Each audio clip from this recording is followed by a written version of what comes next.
Hai Bola Rek TV, masih bersama acara Jak lain. Untuk hari ini kita cerita tentang perjalanan atau ekspedisi Sungai Bengawan Solo, sungai terpanjang di Pulau Jawa. Ya, yang melaksanakan saat itu adalah beliau. Ketemu lagi sama Mas Pras ya. Makasih Mas Pras. Ya. Untuk waktunya kali ini cerita tentang perjalanannya jenengan ekspedisi dari Bengawan Solo sampai Surabaya. Ya. Saya untuk Bengawan Solo itu 2 kali. Yang pertama waktu SMA. Ya. SMA sudah berangkat juga, ekspedisi juga. Ya, tahun 81. Kurang lebih tahun 81. Itu saya pakai perahu karet. Perahu karet. Berdua atas nama klub saya Palapa. Iya. Bersama dengan teman-teman dari Menwa Ubaya. Menwa Ubaya. Ya, Menwa Ubaya itu kira-kira sekitar 6 orang. 2 Ini perahu. 2 perahu. Saya 1 perahu. Ya. 1 perahu isinya 2 orang. 2 orang. Yang mereka bertiga gitu. Oh, gitu. Ya. Jenengan SMA sendiri nih? Iya. Yang lainnya udah kuliah? Udah kuliah. Istimewa. Oke. Yang saat ini, ya. Yang mau diceritakan ini yang perjalanan yang menggunakan perahu karet atau perahu rakit? Pakai rakit. Ya. Perahu rakit? Iya. Ya. Sebelumnya, Bola Rek TV, kalau mengikuti tayangan jejak lain, Mas Pras ini ya selalu ada. Ya. Beliau salah satu ya orang yang saya hormati. Ya. Karena apa? Kegiatannya di alam ini benar-benar luar biasa. Mulai dari gunung, sungai, dan ini tidak main-main semuanya. Ya, gunungnya juga Gunung Semeru, sungainya juga Brantas, Bengawan Solo. Jadi kejadian-kejadian yang beliau lakukan ini waktu zaman SMA, kurang lebih tahun 82-an semua ya Mas ya. 81, 81, 82. Ya. Padahal kalau dulu zaman saya SMA, paling banyak itu yang dilakukan anak SMA saat itu. Paling nakalnya, ini kita bicara tingkat kenakalan ya, paling tawuran. Nah, beliau ini tidak pernah berpikiran ke arah situ kalau memang berani, tatak, ketemu dengan alam. Yang notabene alam itu tidak bisa dilawan, gitu ya Mas ya? Iya, betul. Alam tidak boleh ditantang, harus ditemani. Ya. Oke Mas, balik lagi ke tema hari ini, perjalanan jenengan ekspedisi Sungai Bengawan Solo. Iya, itu pakai rakit. Tahun sekitar 85 lah. 85. Yang pakai rakit ini tahun 85? Oh, 86. Itu pakai rakit saya. 86, rakit. Jadi setelah tahun 82 jenengan dari Brantas itu ya? Iya. Terus habis itu berapa tahun kemudian, nostalgia, reuni, pingin bikin lagi. Ya, tapi saya dengan teman-teman LSKB ya. Lembaga Studi Kemasyarakatan dan Bantuan Hukum, waktu itu masih kantornya di Embong Kenongo. Embong Kenongo. Ya. Berarti satu rakit isinya berapa orang, Mas? Tetap 3 orang atau? Ada teman dari Udayana, ada Mas Partono. Iya. Sekarang jadi DPD. Terus ada lagi Mas Samba, itu jadi pengacara. Terus Mas Budi pengacara sama Mariono sama saya, 5 orang. Satu rakit isinya 5 orang? 5 orang. Kalau yang kemarin Brantas itu 3 orang? Iya. Sekarang 5 orang. Ukuran sama Mas rakitnya? Ukuran lebih panjang untuk rakitnya, sekitar 4 meteran.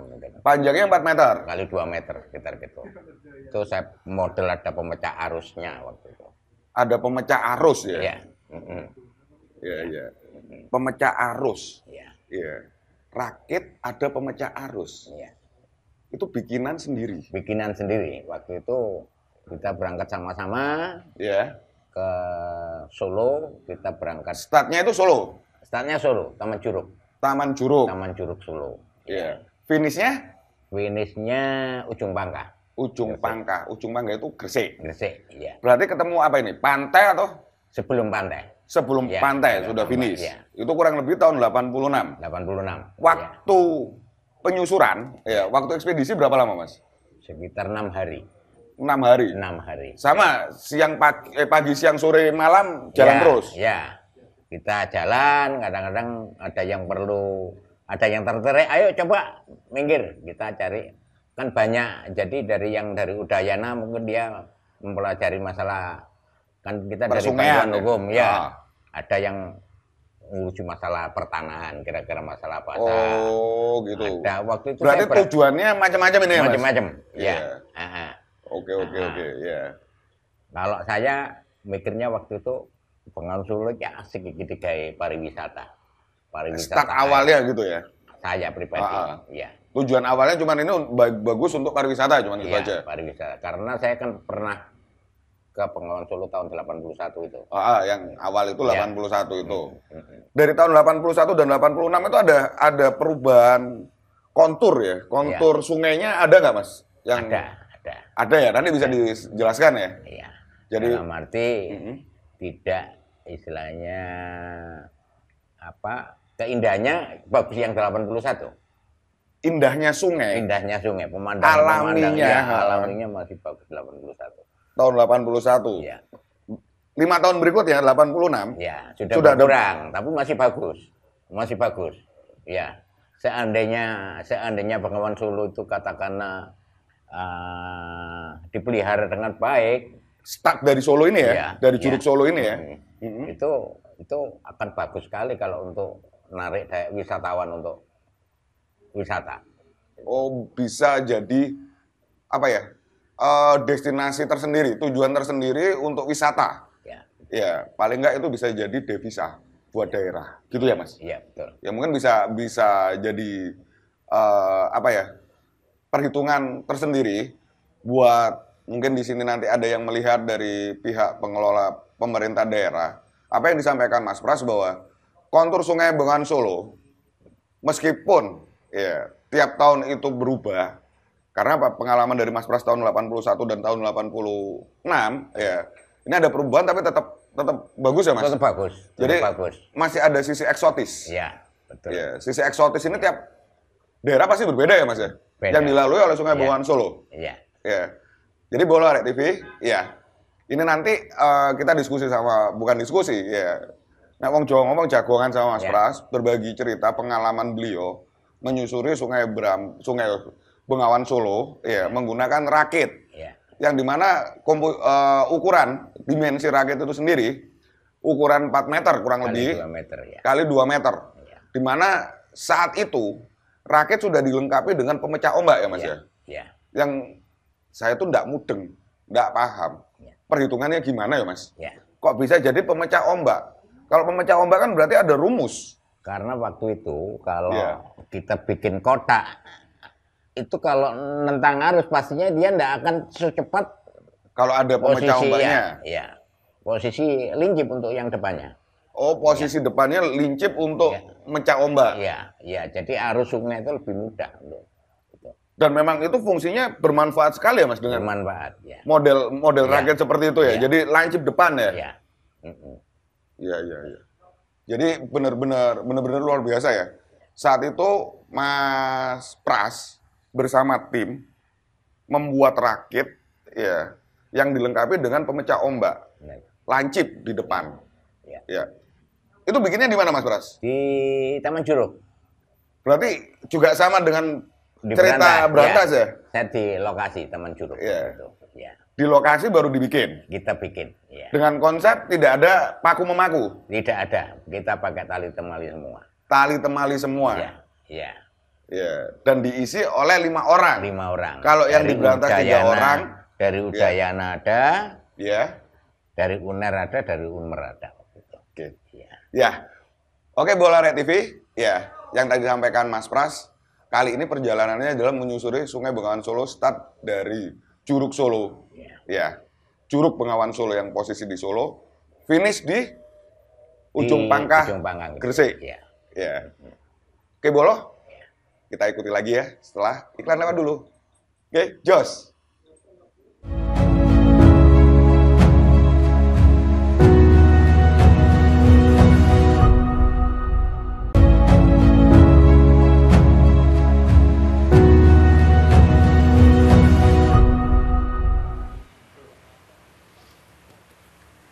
Hai Bola Rek TV, masih di Jak Lain ya untuk cerita hari ini ekspedisi Bengawan Solo yang dilakukan oleh Mas Pras yang di ekspedisi sebelumnya beliau pernah bercerita tentang pengalaman beliau bersama temannya tadi, Mas Joko ya, di cerita ekspedisi Berantas. Nah sekarang beliau bercerita tentang pengalaman beliau menyusuri Sungai Bengawan Solo, yang dimulai start di Juruk Solo, Taman Juruk Solo yang lokasinya di Solo, ya hingga finish di Ujung Pangkah, Gresik. Ya.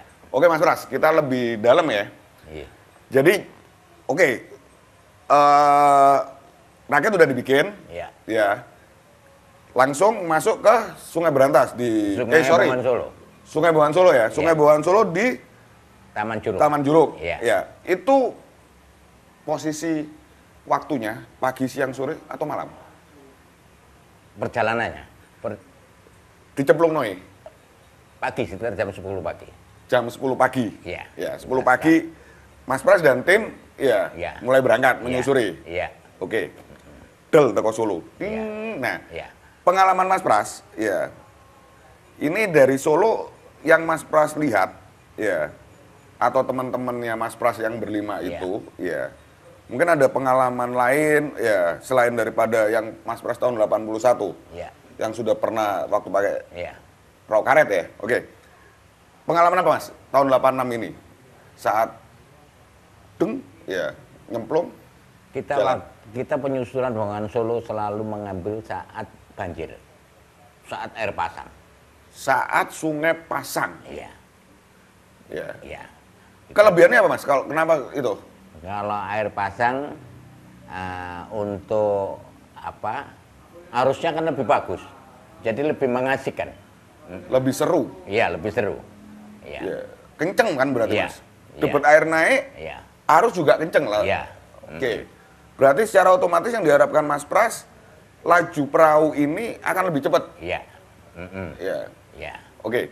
Selama perjalanan dari start Solo, ini rutenya yang terlewati mana aja Mas daerahnya?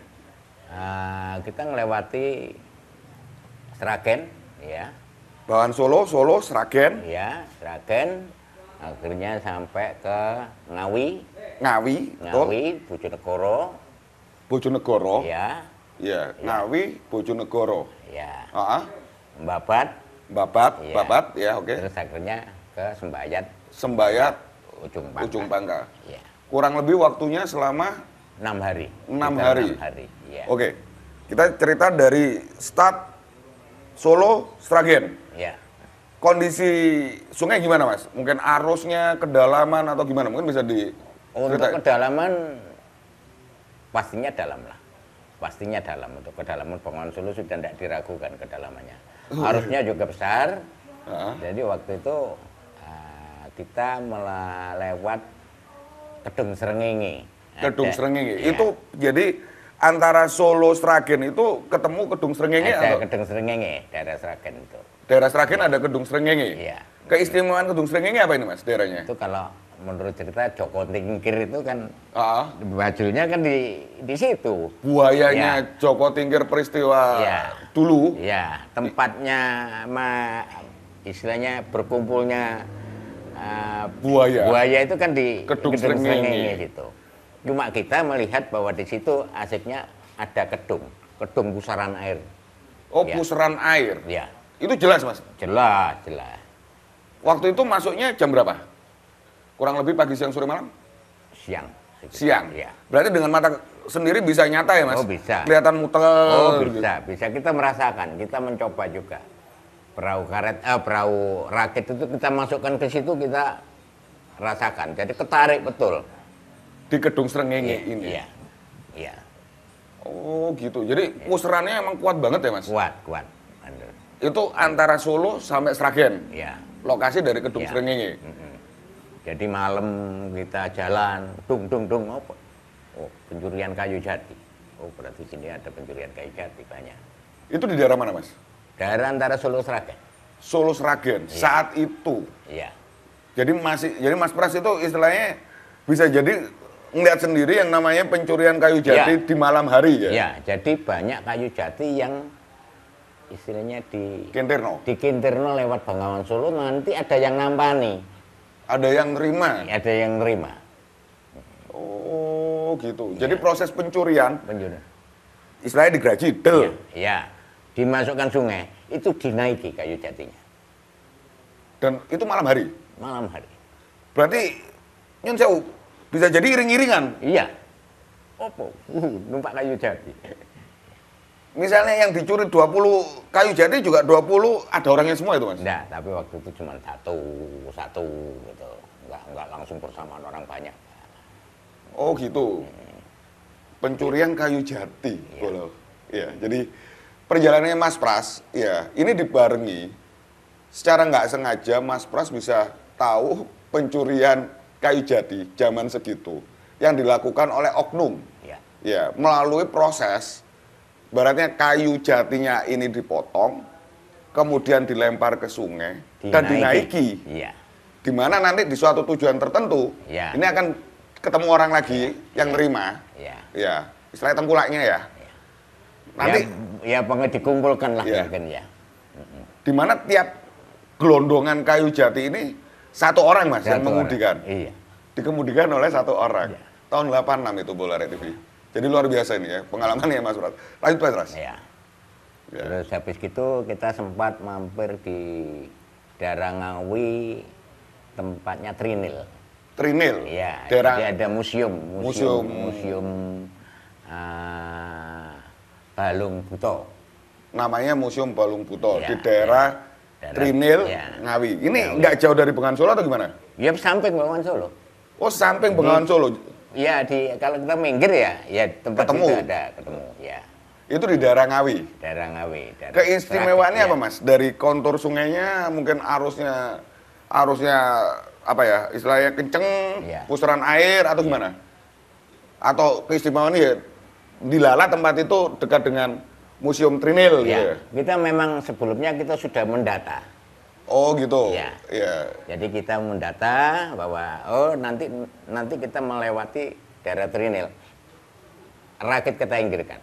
Kita minggir, kita berhenti, kita bermalam di situ. Ngambil dari teman-teman ada yang mencari cerita-cerita rakyat. Jadi sepanjang Sungai Bengawan Solo itu banyak sekali cerita rakyat. Kearifan lokal cerita tiap daerah berbeda ya, Mas? Iya. Itu seandainya dibukukan, saya bayangkan seandainya dibukukan, wah bagus sekali itu. Oke, Bola Rek TV. Ini pengalamannya Mas Pras ya, yang beliau sampaikan bahwasanya seandainya jika ya kisah kearifan lokal tiap daerah yang dilalui oleh Sungai Bengawan Solo ini dijadikan buku, tentunya akan menarik ya. Tentang mitos-mitos ya Mas ya. Peristiwa yang nyata yang dilalami oleh penduduk sekitar yang dialiri Sungai Bengawan Solo itu memang ada ya Mas ya? Ada. Dan tiap daerah berbeda? Tiap daerah punya cerita masing-masing. Ya. Luar biasa. Kearifan lokal tiap daerah tentang cerita Bengawan Solo ini rupa-rupa warnanya. Ya. Jadi mungkin ya Bolo Arek TV khususnya yang ada di sekitar jalur yang dilewati Bengawan Solo seperti yang dilalui Mas Pras dari Solo sampai ke ujung Pangkah, mungkin yang disampaikan Mas Pras mungkin ini bisa dijadikan kajian, kalau dijadikan buku bagus gitu ya Mas ya? Karena banyak cerita kearifan lokal yang mungkin perlu diketahui oleh umum ya. Gimana sih Bengawan Solo itu? Kelebihan Bengawan Solo sebagai sungai terpanjang di Pulau Jawa itu apa sih gitu ya Mas kali ya? Oke lanjut Mas. Keindahannya Bengawan Solo itu dengan kita ngomong seandainya dijadikan pariwisata, otomatis kita menjaga sungai, termasuk dari polusi sungai, dari istilahnya abrasi untuk dari. Jadi masalah apa ya, kebersihan ya Mas. Jadi sungai ini benar-benar diolah ya, sehingga banyak menguntungkan penduduk sekitar mungkin gitu ya Mas ya. Ya ini Bola Rek TV, ya, seperti yang disampaikan Mas Pras, banyak potensi sepanjang Sungai Bengawan Solo yang pernah dilalui Mas Pras, start dari Juruk Solo hingga ujung Pangkah. Oke Bolo, kita kasih kesempatan untuk iklan lewat dulu, ya. Tetap di Jejak Lain Ekspedisi Bengawan Solo. Jos!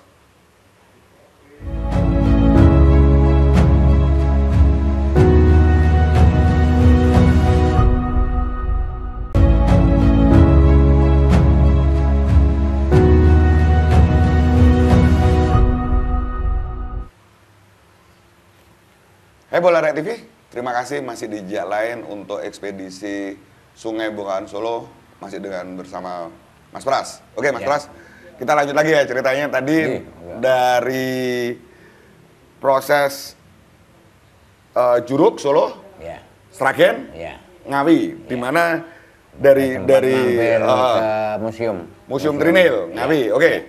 Dari Museum Trinil Ngawi ini yang Mas Pras lihat apa ini? Yang menonjol, di situ masalah apa ditemukannya manusia purba. Manusia purba. Kita sempat masuk ke daerah situ. Berarti lokasi Trinil ini berdampingan dengan Sungai Brantas. Iya, Bengawan Solo. Oh, sorry, Bengawan Solo ya? Iya. Itu kan ditemukannya itu kan di wilayah Bengawan Solo. Fosil-fosil manusia purbanya ini diketemukan aslinya ya di sekitar Bengawan Solo ini ya? Solo itu.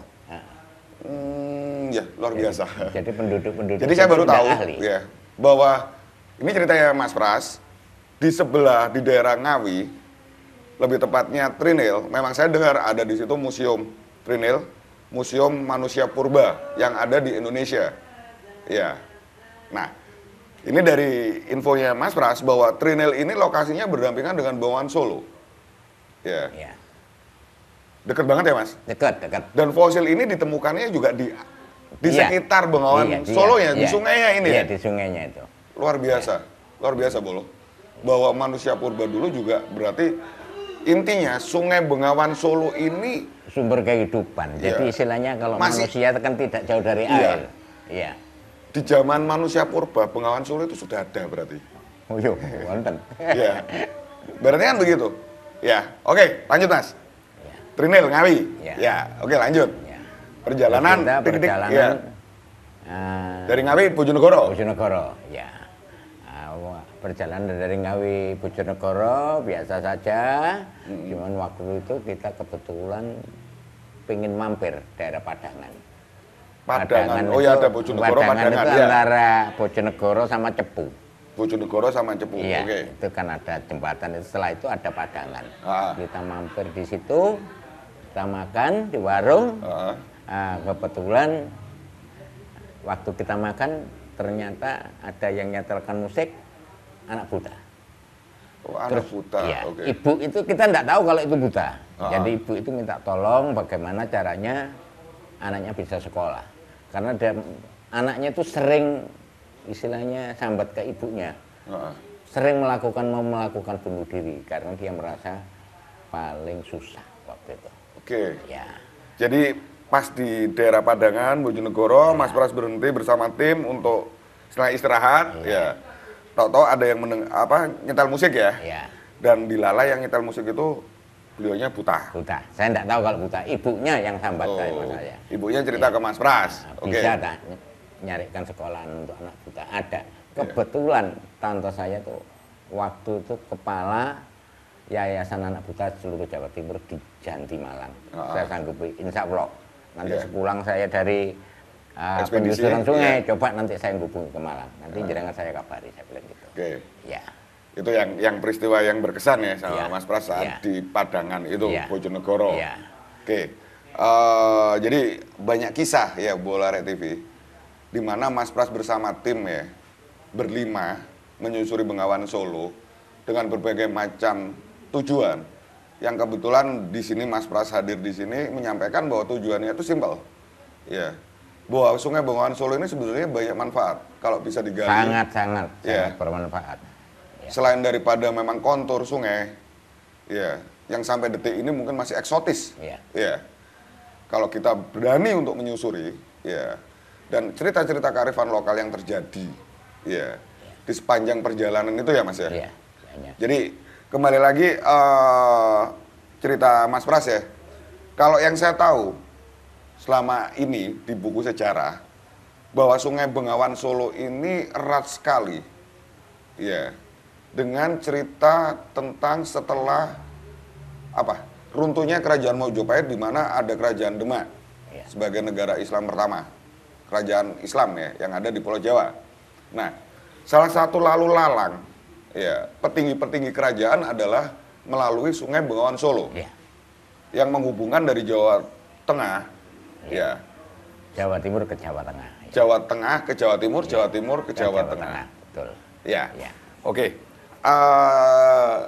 ini juga dibenarkan ya oleh penduduk sekitar seperti yang tadi disampaikan Mas Pras bahwa Kedung Srengenge ya. Ya. Kedung Srengenge seperti kita ketahui bersama bahwa daerah itu benar-benar legendaris untuk saat ini karena daerah di situ pernah dilalui oleh Raja Pajang, ya, Sultan Hadiwijaya, ya, saat beliau menjadi raja, ya, menyusuri Sungai Bengawan Solo, di mana beliau dihadang oleh 40 buaya putih, ya, yang semuanya bisa ditaklukkan, ya, lokasinya di Kedung Srengenge yang seperti yang tadi disampaikan sama Mas Pras, dan bisa jadi Bengawan Solo ini sejarahnya banyak sekali ya Mas. Banyak sekali. Selain ini zaman kerajaan ya. Mas Pras tadi udah melalui sampai ke Ngawi, di mana di Ngawi beliau nemui yang namanya Museum Trinil, museum manusia purba yang ada di Indonesia dan kebetulan di Jawa Timur di Ngawi, ya. Nah, oke Mas Pras, ini tadi sampai Bojonegoro. Dari Bojonegoro lanjut kemana lagi nih? Dari Bojonegoro ke Babat. Ke Babat. Iya. Iya. Daerah Babat. Nah, dari Babat ini ada yang istimewa nggak sepanjang perjalanan ini? Oh, kebetulan waktu itu teman-teman sudah capek, tapi kita jalan terus, sempat istilahnya keturun kabeh, masuk ke sawah. Kita nggak tahu, dipikir Bengawan Solo. Ternyata waktu itu loh, karena waktu itu banjir. Jadi kita tengah lupa. Jadi mungkin bisa jadi kalau bahasa sekarang mungkin halu ya, Bu. Jadi perahu rakitnya ini kesasar sampai ke sawah. Sawah, ya karena waktu itu banjir. Banjir, ya. Nyangsang. Nyangsang di sawah. Ya. Jadi ini peristiwa ini di Babat ya Mas? Iya, daerah Babat. Jadi semua tertidur, dilalak kecapean, tertidur ya di dalam perahu, di dalam rakit. Kemudian mendadak rakitnya tahu-tahu ada di sawah. Iya. Kita sempat. Taunya ini pagi, siang, sore, malam? Pagi. Pagi tahu-tahu. Loh. Kita waktu mau nganu watang kok tidak sawah. Kacau. Jadi mungkin halusinasi. Kalau zaman sekarang mungkin dianggap halusinasi ya. Karena kecapean, kelelahan, ya. Karena udah deket juga ya. Cukup jauh kalau dari Juruk Solo sampai ke daerah Babat. Ya. Jadi itu mendadak ya. Yang ada di perahu itu kayak tersirap, ya, tidur semua dan tahu-tahu bangun. Ya. Sudah di tengah sawah. Perahunya ada di tengah sawah. Oke. Proses kembali ke sungainya gimana nih Mas? Ya akhirnya kita dorong bareng-bareng. Berarti sawahnya nggak jauh dari nggak jauh, Sungai Bengawan Solo. Ya, tapi kita dorong bareng-bareng. Kita masukkan arus Bengawan Solo, jalan lagi. Ya. Oke. Gini Mas, seperti biasanya yang saya selalu tanyakan dalam perjalanan di sungai, ya, sepanjang perjalanan Juruk Solo sampai ke Babat, Mas Pras nggak tahu ketemu dengan kewan galak? Kalau kewan galak, kalau untuk buaya, kita tidak pernah ketemu. Tapi memang karena kepercayaan warga daerah situ, kalau sungai itu posisi banjir, posisi keruh, ya, itu buaya itu minggir, dia masuk ke sungai-sungai kecil yang jernih. Gitu. Ada kepercayaan penduduk. Dan memang benar sekitar. kita tidak menemui sama sekali. Iya. Mungkin bukan kepercayaan, mungkin karena apa ya, ilmu titan ya Mas ya. Ya. Jadi pada saat sungai ini lagi arus deras dan keruh, ya. Keruh, ya. Jadi volume banyak, arusnya deras, kondisi airnya keruh. Buaya malah enggak ada. Enggak ada. Dia masuk ke sungai-sungai kecil. Buaya masuk ke sungai kecil-kecil. Dan itu Mas Pras alami sendiri ya bersama tim. Jadi sepanjang perjalanan dari Juruk Solo sampai ke Babat, ya, itu enggak ketemu? Enggak ketemu. Kita hanya ketemu beberapa kali nyambi, tapi ya besar. Nyambi besar itu berarti biawak ya, bola Nek TV. Iya. Ya. Nempel di bukit, di semacam bukit gitu, tebing. Dia sampai kaget, sempat ada yang loncat, jatuhnya di sebelah rakit kita. Tapi nggak masuk rakit? Lah, biasalah. Jadi kalau ngelihat biawak itu, nyambi itu biasa Mas? Enggak, maksudnya kita enggak ada sesuatu yang apa ya, oh, ya wis. kebetulan lah. Dia memang loncat, apa kamu? Pikir buaya, nggak tahunya nyampe. Gede, Mas? Besar. Jatuhnya persis di sebelah rakit kita. Tapi ya kita biasa aja. Biasa saja. Oke. Ya, Bola Rek TV. Jadi yang seperti Mas Pras sampaikan bahwa tim Mas Pras yang berangkat ini semuanya kalau dibilang tatak ya tatak ya. Tatak itu berani. Ya. Jadi benar-benar sudah menyiapkan fisik dan mental mungkin ya Mas ya. Iya. Jadi untuk sebuah perjalanan selama kurang lebih 6 minggu menyusuri Bengawan Solo, start dari Solo, Curug Solo sampai ke ujung pangkah Gresik. Ya. Oke, Bola Rek TV, kita kasih kesempatan iklan lewat dulu. Habis itu kita ngobrol lebih dalam lagi tentang Bengawan Solo bareng Mas Pras. Oke, jos.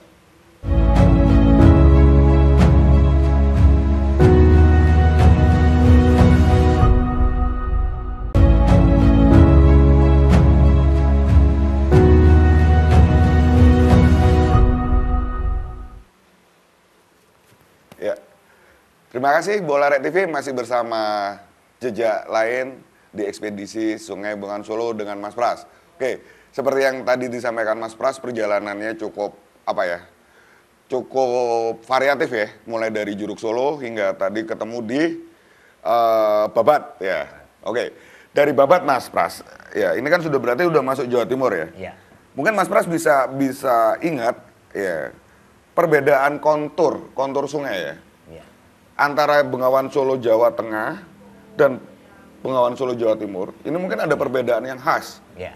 Ya.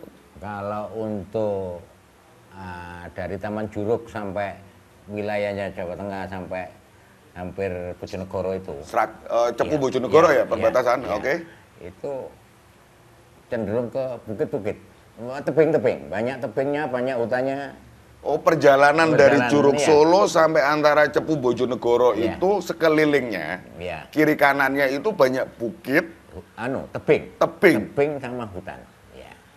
Hutannya rapat Mas? Atau ya hutan biasa atau hutannya udah... Bagus hutan jati bagus. Bagus. Pemandangannya juga bagus. Ya. Oh gitu, eksotis ya Mas ya? Iya. Ini yang Jawa Tengah. Jawa Tengah. Pada saat masuk Jawa Timur, masuk Timur Bojonegoro berarti? Sudah mulai kelihatan bukit-bukit, tapi jarak jauh, tapi pemandangannya untuk anunya bagus sekali juga. Berarti lebih alaminya, ya, sekelilingnya itu berarti jalur Curug sampai daerah Cepu ini ya? Iya. Jadi tebing-tebingnya ini nyata Mas? Iya, iya. Jadi kayak yang di TV-TV Iya. adventure Kayak luar petualangan, negeri ya? Kayak petualangan, betul. Iya. Dan itu liar Mas? Apa? Masih liar, jadi intinya masih benar-benar hasil dari alam, belum ada sentuhan tangan manusia. Masih alam, masih alam. Alami Iya. semua, natural ya Mas? Iya. Ya? Luar Masih biasa alami. Bola Rek TV ya. Jadi mungkin ya Bola Rek TV yang sudah pernah ya di era saat ini menyusuri, mungkin bisa kontak dengan Arek TV ya. Jadi di-compare, dibandingin masa lalu dan masa sekarang, ekspedisinya yang tahun 80-an diwakili sama Mas Pras, mungkin yang generasi milenial udah pernah melakukan yang dilakukan Mas Pras yang sama, menyusuri Sungai Bengawan Solo, mungkin bisa dibandingin, ya. Ya. Oke Mas Pras, kita kembali ke posisi di Babat, ya. Perjalanan perahu rakit ini dari Babat kemana lagi? Babat kita menuju Sembayat. Sembayat ini berarti langsung ke ujung Pangkah, sudah dekat dari Sembayat ke ujung Pangkah. udah mau nyampe finish berarti ya? Iya. Oke.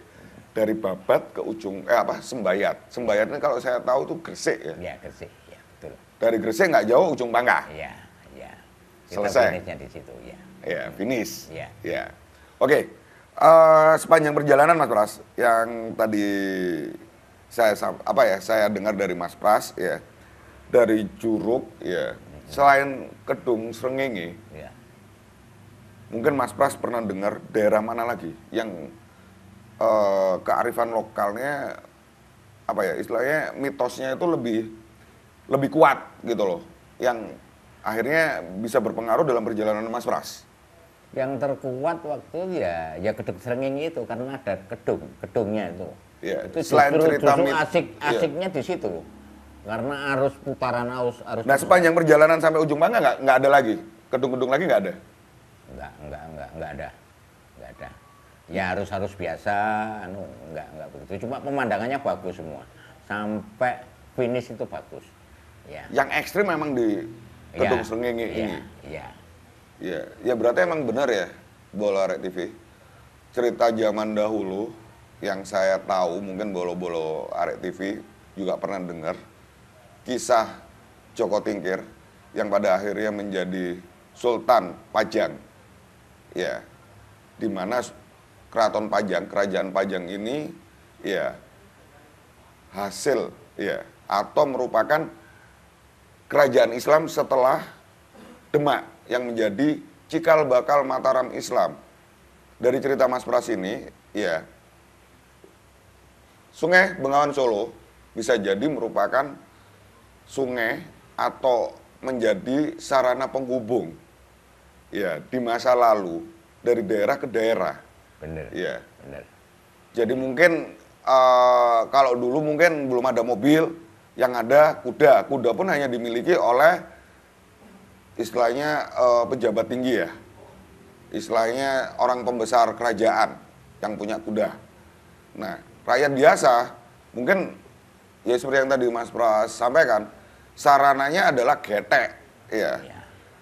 Bener. Jadi penghubung dari satu daerah ke daerah yang lain gitu ya Mas Pras ya. Ya perahu, getek, gitu ya. Dan itu benar-benar kan bisa dilihat Mas dari penduduk sekitar ya. Ya. Karakteristik budaya itu kan juga akan nampak. Ya. Kepercayaan yang akhirnya jadi kearifan lokal. Iya, benar. Ya, yang disampaikan Mas Pras bahwa tiap daerah yang dilalui oleh Sungai Bengawan Solo, cerita kearifan lokalnya beda-beda ya Mas ya? Beda-beda, banyak sekali di situ. Kalau misalnya mau mengumpulkan cerita itu kira-kira sekitar 30 buku, judul gitu ada lah, lebih. Iya, kalau itu dijadikan buku ya, Iya. serinya banyak. Iya, serinya Karena memang macam-macam. Cerita Titen itu pengamatan dari penduduk sekitar terhadap Sungai Bengawan Solo. Ya, ini beda-beda ya Bola Arek TV. Oke, ini kembali ke cerita berikutnya dari Babat, Sembayat, Ujung Bangka. Ini nggak ada istilahnya kontur sungai ataupun daerah kiri kanan yang apa ya? Yang menarik lagi Mas, ya atau tetap sama? Menarik semua, tetap menarik. Menarik jadi semua. Makanya kalau saya ngomong itu dijadikan wisata air. air itu sangat bagus karena bermacam-macam di situ. Iya, sangat bagus sekali. Gitu ya? Ya, jadi pemandangan tebing, hutan, pemandangan sawah, pemandangan macam-macam lah, bukit. Gitu ya? Ya, banyak sekali. Ya, jadi sangat bagus misalnya dijadikan wisata. Untuk daerah wisata ya, alternatif ya. Ya mungkin Bola Arek TV ya seperti yang diinfokan oleh Mas Pras, Bengawan Solo ini masih menarik sampai detik ini. Sangat menarik. Jadi selain menjadi sebuah wisata air, wisata sungai, ya mungkin banyak bisa yang lainnya ya bisa dijadikan manfaat ya dengan adanya Sungai Bengawan Solo ini. Ya seperti yang disampaikan Mas Pras dari sisi wisata, ya.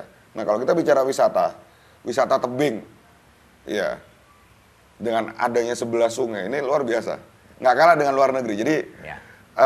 Mungkin bisa jadi ya bahan pemikiran buat Bola Arek TV, ya disampaikan kepada pemerintah daerah yang di sekitar Sungai Bengawan Solo, banyak potensi dari Bengawan Solo tersebut.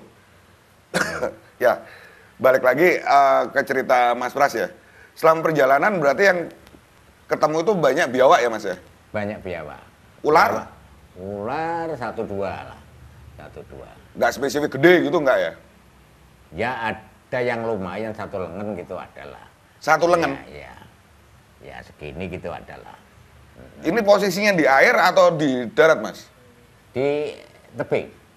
Di tebing? Posisi di tebing, ya. Itu jelas Mas? Jelas sekali. Kalau selengan itu berarti kan panjang Mas? Panjang ya, kira-kira panjangnya sekitar 6 meter lah, mungkin sekitar segitu. Ular bolo yang dilihat Mas Pras saat itu, ya lagi menempel di dinding dengan besar, kurang lebih 1 lengan dewasa. Ya. Dengan panjang kurang lebih 6 meter. 6 meteran sekitar gitu ya. Itu Mas Pras lihat itu? Lihat sendiri, ya. Iya. Itu berapa kali Mas? Ya sekali itu atau yang gede istilahnya?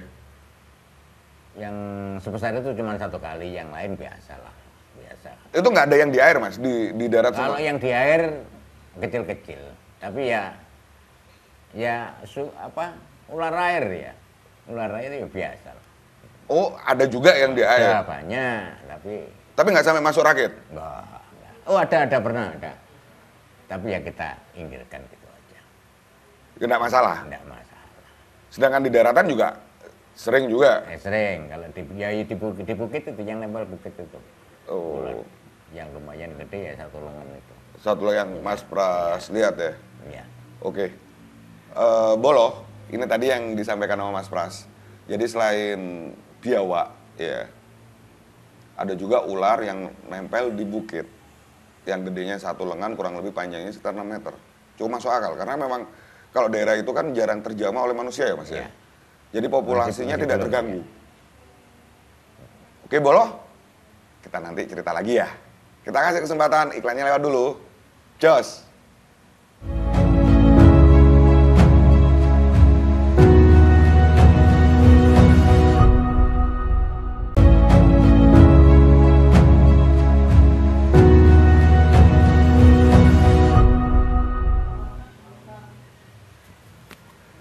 Ya, terima kasih Bolo Arek TV masih bersama kami di Jejak Lain Ekspedisi Sungai Bengawan Solo, tetap dengan Mas Pras. Ya. Oke, Mas Pras, perjalanannya Mas Pras dari Juruk Solo sampai ke ujung Pangkah, ya, ini tadi udah disampaikan. Ya. Nah, yang pengen saya ketahui dan tentunya Bolo-Bolo Arek TV juga pengen tahu ya, dari perjalanan Mas Pras yang mungkin masih relevan saat ini, ya. Jadi pengalamannya Mas Pras mengunjungi menyusuri sungai Bengawan Solo dan sebelumnya pernah menyusuri sungai Brantas, ya. Kalau yang relevan secara logikanya apa ini, Mas? Yang mungkin bisa disampaikan, mungkin ya itu tadi selain di awal Mas Pras sampaikan bahwa wisata air, mungkin ada lagi, ya. Ya, termasuk kalau kita ngomong wisata air dekat sendiri, dengan sendirinya kita menjaga keseluruhan, baik kebersihan air, baik hutannya mungkin, ya. Di sekelilingnya ya? Iya. Yang dilalui oleh sungai-sungai tersebut ya? Iya. Jadi istilahnya dari air, dari hutannya juga kita harus tetap menjaga. Karena daerah situ potensinya bagus juga untuk perikanan juga bagus. Waktu kita di Bojonegoro itu kita sempat makan udang sungai. Udang sungai itu besar-besar. Bojonegoro. Daerah Padangan itu. Iya, dari mana ini? Udang sungai cari. Gitu. Oh. Jadi kalau itu dijaga, polusi airnya dijaga, insya Allah itu bisa bermanfaat buat semuanya, buat penduduk juga. Oke, Bola Arek TV, seperti yang disampaikan sama Mas Pras, ya, bahwa memang ya perjalanannya dari Juruk Solo hingga ujung Pangkah, kalau dilihat secara hal-hal yang medeni, mungkin ada. Ya, pastinya ada, karena dari cerita-cerita penduduk kan banyak. Ya. Tiap daerah punya hal yang tiap daerah punya sebuah cerita atau pengalaman peristiwa yang dialami oleh penduduk sekitar. Tapi yang disampaikan sama Mas Pras ini, ya, kita kembali pada tujuan awal, ya. Kalau memang Bengawan Solo baik untuk kebaikan, istilahnya bahasanya untuk kemaslahatan umat, ya, ini banyak sekali yang bisa digali potensinya. Ya. Selain daerah wisata air, ya, bisa tadi masukan dari Mas Pras, bisa jadi untuk tempat ternak. Ya. Ternak bagus daerah situ, ya. Untuk perikanannya bagus, waktu itu bagus. Perikanan sungai, ya. Jadi di mana Mas Pras nyoba sendiri udang sungai ya, Mas ya? Iya, udang sungai. Gede, Mas. Udang itu gede-gede segini udangnya. Iya. Seperti udang galah. Jadi Bola Arek TV bisa dicoba, dicari sendiri di Bojonegoro seperti yang diinformasikan Mas Pras. Ada udang sungai yang sempat dirasakan sama Mas Pras, dikonsumsi di daerah Bojonegoro. Ya. Dan Mas Pras juga tadi menyampaikan bahwasanya alangkah lebih baik, ya, kalau keaslian original sungai, di mana kontur sungai, ya, kebersihan sungai ini dijaga, ya. Betul. Ya, itu sangat bagus. Jadi potensinya besar sekali untuk Bengawan Solo itu. Kalau misalnya mau dikembangkan jadi wisata sangat bagus. Tapi ya itu tadi dengan konsekuensi harus menjaga hutan apa untuk sepanjang airnya. Yang dilalui, iya. Ya? Jadi termasuk misalnya katakanlah kalau di Berantas itu kan banyak waktu itu banyak pembuangan dari limbah dari pabrik-pabrik. Ya, ini yang nampak waktu di Berantas. Kalau yang di Bengawan Solo? Di Bengawan Solo kan banyak juga pabrik. Nah itu harus dijaga juga dari pihak terkaitnya. Ya. Polusi itu. Jadi di segmen ini Mas Pras banyak menyampaikan kepada pihak-pihak yang terkait, ya, supaya bisa menjaga ya sisi original, sisi keaslian dari Bengawan Solo ini, ya, dari banyaknya ya dampak-dampak negatif seperti tadi limbah pabrik, ya Mas ya. Iya benar. Limbah pabrik, ya. Terus yang disampaikan Mas Pras tentang masalah beliau menemukan adanya pencurian, ya, hutan yang melalui sungai. Ya. Zaman dulu, mungkin kalau zaman sekarang mungkin udah nggak ada ya, harapannya udah nggak ada. Ya. Tapi juga masih banyak yang bisa digali di situ. Ya. Sepanjang perjalanan aliran Sungai Bengawan Solo. Ya. Kenapa Sungai Bengawan Solo cukup legendaris? Akhirnya saya bisa menyimpulkan ya, Bola TV bahwa seperti yang disampaikan Mas Pras, potensinya banyak sekali. Banyak. Selain sekali. sejarah. Ya. Ya, selain sejarah masa lalu, zaman kerajaan, tidak hanya zaman kerajaan, zaman manusia purba. Ya. Berdasarkan data fakta yang disampaikan Mas Pras di Trinil yang tidak jauh dari Bengawan Solo, manusia purba juga sudah mulai beraktivitas di situ. Benar. Zaman kerajaan yang saya dengar, di mana dulu ceritanya kisahnya itu Joko Tingkir yang akhirnya menjadi Sultan Pajang, Kerajaan Pajang. Ya. Kerajaan Pajang merupakan cikal bakal dari Mataram Islam. Ya. Panjang nanti ceritanya, ya. Jadi Bengawan Solo bisa jadi mungkin memang benar-benar jadi saksi bisu. Betul. Ya. Tentang perjalanan, ya, kisah hidup manusia dari zaman dulu, zaman purba hingga zaman sekarang, yang seperti yang Mas Pras sampaikan tadi, ya, mungkin bisa lebih dikembangkan lagi. Ya. Selain bisa jadi wisata air antara Jawa Tengah dan Jawa Timur, bisa jadi sebuah kisah peradaban masa lampau dan sekarang, ya, bisa jadi tempat perikanan, ya, yang bisa ada hasil komoditas, ya, udang sungai yang saya baru tahu. Ikannya juga bagus-bagus. Ya. Oke, Bola TV, demikian yang seperti yang diceritakan Mas Pras tentang perjalanan beliau menyusuri Sungai Bengawan Solo. Oke, lain waktu kita ketemu lagi, tetap di jejak lain. Makasih Bola TV, tetap jaga kesehatan. Jos!